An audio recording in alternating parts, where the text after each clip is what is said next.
Shiva Purana, Vidyeśvara-saṃhitā. Chapter 4. The Excellence of Listening and Deliberation.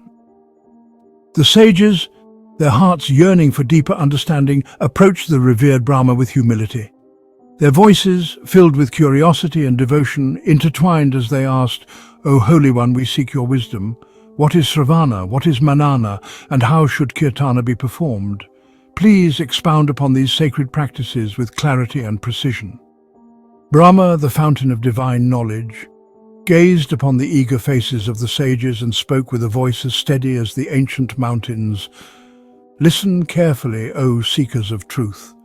The mind, ever fond of reasoning and deliberation, plays a crucial role in your spiritual journey. When the mind ponders the divine, evaluating the worship, the sacred japa, the attributes of Īśvara, his magnificent form, his playful and profound divine sports, and his countless holy names, it does so by the grace of Īśvara's benevolent glance. This act of deep and continuous deliberation, this Manana, is not just a practice. It is the most vital of all the means to realize the divine. For through it, the mind is steadied, and the path to liberation is illuminated. Kīrtana, Brahmā continued, his voice resonating with the power of truth, is the art of glorification, the clear and heartfelt expression of Shiva's divine exploits, his attributes, his forms, his joyous sports, and his sacred names. Whether through the recitation of ancient traditional lore or through the singing of songs in one's mother tongue, Kīrtana serves as the middle path among the three sacred means, connecting the soul to the divine with the sweet sounds of devotion. He then turned his attention to the importance of Śravaṇa. O wise ones, the practice of Śravaṇa, listening with a heart full of reverence to the words and stories concerning Shiva, is famed throughout the world. It does not matter how, where, or in what manner these words are spoken. What matters is that they are received with the same rapt attention and unwavering focus as one would have in the playful dalliance with a beloved. Śravaṇa, when practiced earnestly, is facilitated by the company of good and noble souls. It lays the foundation for the steady practice of Kīrtana. Eventually, it culminates in the sublime state of Manana, the highest of the three means. As the sages absorbed Brahma's words, the scene began to shift in Sutta's narration. He said, "O saints, allow me to share with you an ancient tale, a story from days long past, which illustrates the profound significance of these practices. Please listen with the same reverence as those who first heard these sacred teachings." He began the tale.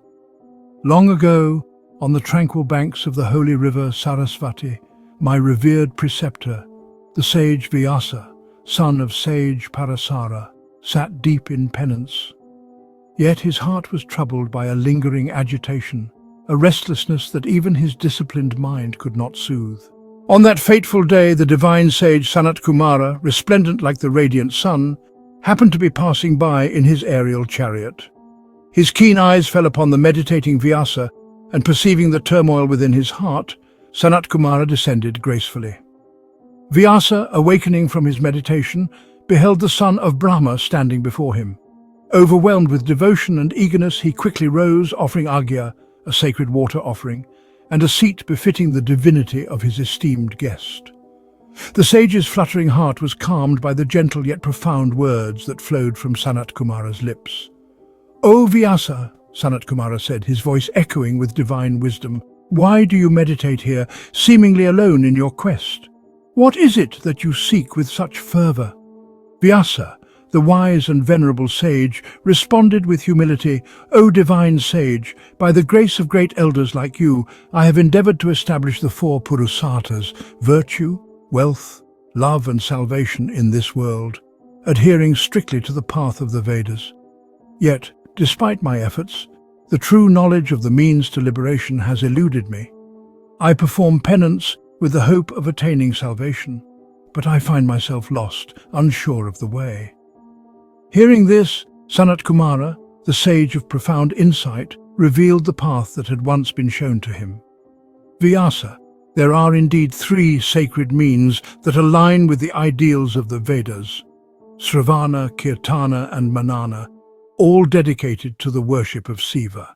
These are the surest paths to liberation." Sanat-Kumara continued, sharing his own experience. There was a time when I too was confounded by the various paths and means. In my confusion, I performed a great penance on the lofty Mount Mandara. It was there that the divine attendant of Shiva, Nandikesvara, appeared before me. With a heart full of sympathy and a mind that sees all, he lovingly imparted to me the knowledge of these three excellent means, Śravaṇa, Kīrtana, and Manana. He spoke of their supreme efficacy in leading the soul to salvation. With great compassion, Sanat-Kumara advised Vyasa, "O noble sage, as instructed by Shiva himself, these are the three means you must practice. Through them, the door to liberation will open before you."